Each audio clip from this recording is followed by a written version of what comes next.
Welcome back to my channel நண்பா. நம்ம இன்னைக்கு கிரீமோரி ஆஃப் ஜீரோன்ற அனிமோட 2வது எபிசோட பத்தி பார்க்க போறோம்.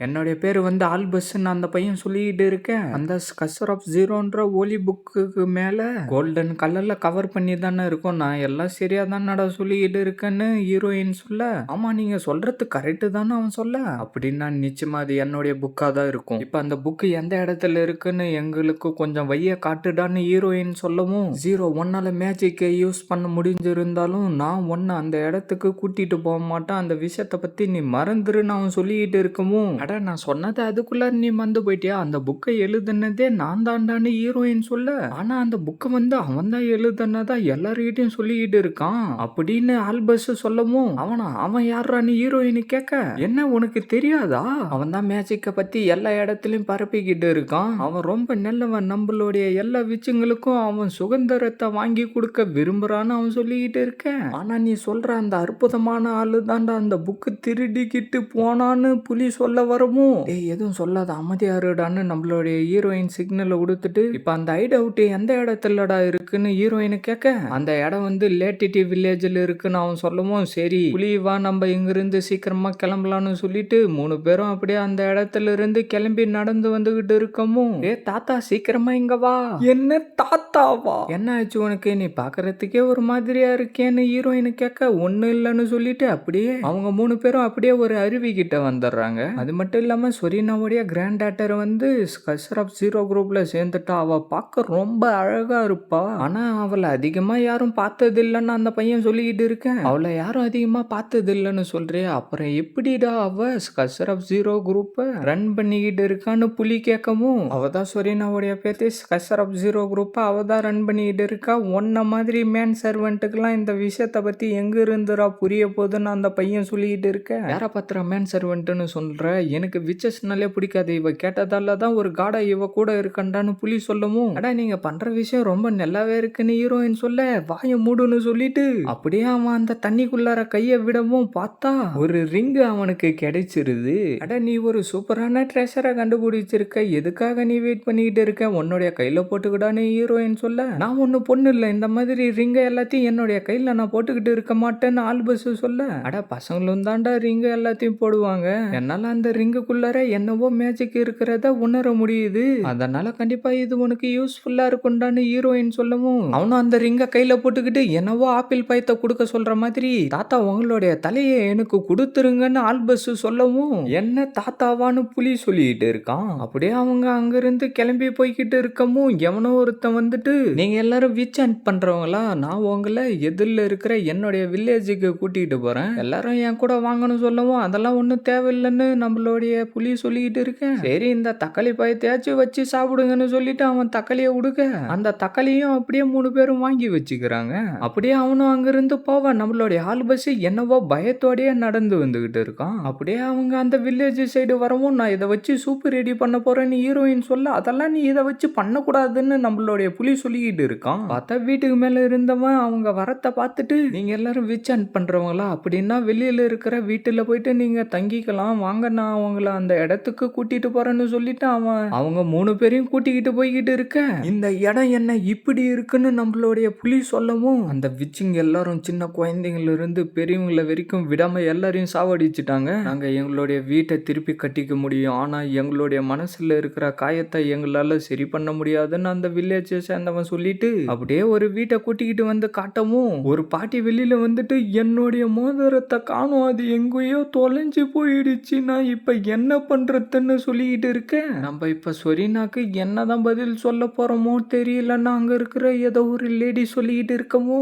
நீங்க எல்லாரும் என்ன வில்லேஜோடைய ரூல்ஸை மீறலாம் நினைச்சுக்கிட்டு இருக்கீங்களா, அந்த துரோகி சொரீனாவை பத்தி பேசக்கூடாதுன்னு தானே நான் உங்ககிட்ட சொல்லியிருக்கேன்னு அவன் சொல்லிக்கிட்டு இருக்க, நம்ம ஆல்பஸ் அதை கேட்டு பயங்கரமா கடுப்பாயிட்டு, இந்த ரிங்கான்னு சொல்ல வரவும், அங்க பாத்தீங்களா அது பாட்டியோடைய ரிங்குன்னு அவன் சொல்லவும், உனக்கு எவ்வளவு தைரியம் இருக்குண்டான்னு வில்லேஜை சேர்ந்தவன் சொல்லிக்கிட்டு இருக்கேன். அட நீங்க தப்பா புரிஞ்சுக்கிட்டு இருக்கீங்க, நாங்க எதுவும் பண்ணல, அவனை விட்டுருங்க அப்படின்னு ஹீரோயின் சொல்லவும், நான் தான் இந்த வில்லேஜ பாதுகாப்பா பாத்துக்கணும், அதனால நான் உங்களை சும்மா விட மாட்டேன் அப்படின்னு அந்த வில்லேஜை சேர்ந்தவன் சொல்லிக்கிட்டு இருக்க. அட நாங்க எதுக்காக இங்க வந்துட்டு அந்த ரிங்க போய் திருட போறோம், அங்க பாத்தீங்களா நீங்க அந்த தக்காளியை கூட எங்க இருந்தோ திருடிக்கிட்டு தான் வந்திருப்பீங்க போல தெரியுது, உங்களாலலாம் எப்படி அதை போயிட்டு மார்க்கெட்ல வாங்க முடியும்னு அவன் சொல்லிக்கிட்டு இருக்க. வழியில வரப்ப எங்களுக்கு ஒரு ஆளு தாண்டா அந்த தக்காளியை கொடுத்தாரு, மோதிரத்தை திருடுன உங்களை மாதிரி ஆளுங்க சொல்றத நாங்க எப்படிடா நம்ப முடியும்னு அவன் சொல்ல, உங்களை மாதிரி திருட்டு பசங்களை சும்மா விட மாட்டோம்டான்னு வில்லேஜை சேர்ந்த ஆளுங்க சொல்லிக்கிட்டு இருக்க. எல்லாரும் கொஞ்ச நேரத்துக்கு அமைதியா இருங்கடா, சொரினாவை பத்தி இதுக்கப்புறம் எதுவும் பேசாதீங்கடா. என்ன நீ ஒரு விச்சா? சொரினா எல்லா மனுஷங்களையும் பாதுகாக்கணும்னு நினைச்சா, ஆனா மனுஷங்களான நீங்க எல்லாருமா சேர்ந்துக்கிட்டு சொரினாவை நெருப்புல போட்டு சாம்பல் ஆக்கிட்டீங்களேடா அப்படின்னு ஆல்பஸ் சொல்லிக்கிட்டு இருக்க. அவனை விடாதீங்கடா அப்படின்னு அவன் சொல்லிக்கிட்டு இருக்க. டக்குன்னு அவனை அடிக்க வரவும் அப்படியே அவங்க ரெண்டு பேரும் சேர்ந்து அடிக்க ஆரம்பிச்சுறாங்க. நம்ம புலியோ டக்குன்னு அங்க இருந்து அவங்க ரெண்டு பேரையும் தூக்கிக்கிட்டு ஓடி போயிடுறான். ஒரு விச்சை சாவடிச்சதுக்காக விச்சிங்க எல்லாம் சேர்ந்து அவங்களுடைய மொத்த வில்லேஜில் இருந்தவங்களையும் சாவடிச்சிருக்காங்க. எதுக்காகடா நீ இப்படி பைத்தியகாரத்தனமா பண்ணிக்கிட்டு இருக்கன்னு நம்ம புலி சொல்லிக்கிட்டு இருக்கான். அவங்கள தப்பிக்க விடாதீங்க, சுத்தி வளைச்சு அவங்கள பிடிச்சிக்கிட்டு வாங்கடா. அப்படியே சீனை கட் பண்ணா நைட் ஆகிடுது. எனக்கு தெரிஞ்ச அவங்களால இவ்வளவு தூரத்துக்கு வந்து இந்த இடத்த கண்டுபிடிக்க முடியாது, நான் கொஞ்சம் வெளியில போயிட்டு காத்து வாங்கிட்டு வரேன்னு சொல்லிட்டு நம்பாலு ஆல்பஸ் அங்க இருந்து கிளம்பி போயிடுறான். நம்ம ஹீரோயினும் அவளுடைய பவரை யூஸ் பண்ணி புலியோடைய காயத்தை எல்லாத்தையும் சரி பண்ணிக்கிட்டு இருக்கா. அட உங்களுடைய விச் மெம்பர் எல்லாம் பல வருஷமா சண்டை போட்டுக்கிட்டு இருக்காங்க, ஆனா அவங்க எல்லா தடவையும் தோத்து தான் போயிட்டு இருக்காங்க. நீ சொன்ன அந்த புக்கு உலகத்தை அழிச்சிரும்னு, அது நீ விளையாட்டுக்காக தான் சொன்னன்றது எனக்கு இப்பதான் புரிய வருதுன்னு நம்ம புலி சொல்லிக்கிட்டு இருக்கான். நம்மளும் வெளியில உட்காந்துக்கிட்டு அப்படியே தூங்க ஆரம்பிச்சிடறான். அப்படின்னா உண்மையிலே சரி நான் தான் டிசீஸ் எல்லாத்தையும் பரப்பியிருப்பான்னு நீ நினைக்கிறியா? நான் கேட்ட கேள்வி உனக்கு பிடிக்கலன்னா நான் வாயை மூடிக்கிட்டு அமைதியா இருக்கிறேன்னு புலி சொல்லவும், அப்படிலாம் எதுவும் இல்லை, உன் கூட இந்த மாதிரி பேசிக்கிட்டு இருக்கிறப்ப எனக்கு ரொம்ப சந்தோஷமா இருக்கு. இந்த வில்லேஜில் இருக்கிறவங்க மட்டும் இல்லாம மொத்த எல்லாருமே சொரீனாவை பத்தி ரொம்ப தப்பா புரிஞ்சுக்கிட்டு இருக்காங்க. அது மட்டும் இல்லாம அந்த பையன் சொரீனாவை பத்தி பேசுறப்ப ரொம்ப கோவப்படுறான். என்ன விஷயம்ன்றது நம்மளுக்கு சரியா தெரியலன்னு ஹீரோயின் சொல்லிக்கிட்டு இருக்க. வெளியில எல்லாம் ரொம்ப அமைதியா இருக்குன்னு ஆல்பஸ் வந்து சொல்ல, அமைதியா இருடா அவங்க எல்லாரும் வந்துட்டாங்க போல இருக்குன்னு நம்ம புலி அவனுடைய சென்ஸை யூஸ் பண்ணி சொல்லவும், பார்த்தா அந்த இடத்துக்கு வில்லேஜை சேர்ந்த எல்லாரும் வந்து நின்றுகிட்டு இருக்கானுங்க.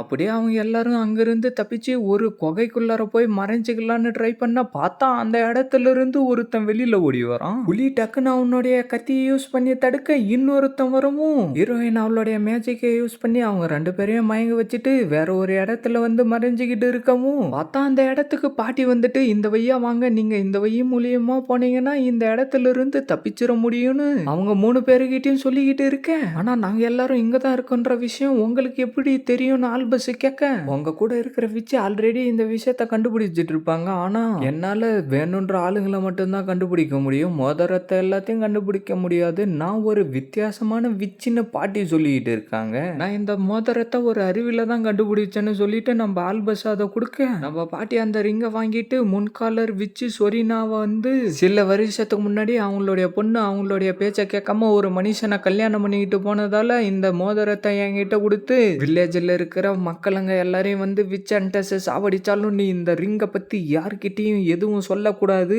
நீ தான் மற்றவங்க எல்லாரையும் பாதுகாப்பா பார்த்துக்கணும், கடைசி வரைக்கும் அவங்க ரொம்ப நல்ல விச்சா இருந்து இறந்து போயிட்டாங்கன்னு பாட்டி சொல்லிக்கிட்டு இருக்காங்க. இதுக்கு முன்னாடி எல்லாம் விச்சஸை பத்தி நீ என்ன சொல்லிக்கிட்டு இருந்த, இதுக்கப்புறம் நீ இப்ப என்ன சொல்றன்னு நம்மளுடைய ஆல்பஸ் கேட்க, ஒரு நல்ல விச்சா அவங்க இழந்துட்டாங்க, இதுக்கு முன்னாடி நான் உங்ககிட்ட அப்படி பேசினதுக்கு நான் மன்னிப்பு கேட்டுக்கிறேன்டான்னு நம்ம புலி சொல்லிக்கிட்டு இருக்கவும், எனக்கு தாராள மனசு, அதனால நான் உன்னை மன்னிச்சிடறேன்டான்னு நம்ம ஆல்பஸ் சொல்றோம். அப்படியே அவங்களும் அந்த இடத்துல இருந்து கிளம்பி போய்கிட்டு இருக்கவும், கண்டிப்பா மனுஷங்களும் விச்சஸும் ஒன்னா சந்தோஷமா வாழற மாதிரி இந்த ஊரை நான் மாத்துவேன்னு ஆல்பஸ் அவனுக்கு உள்ளாரே சொல்லிக்கிட்டு இருக்கான்.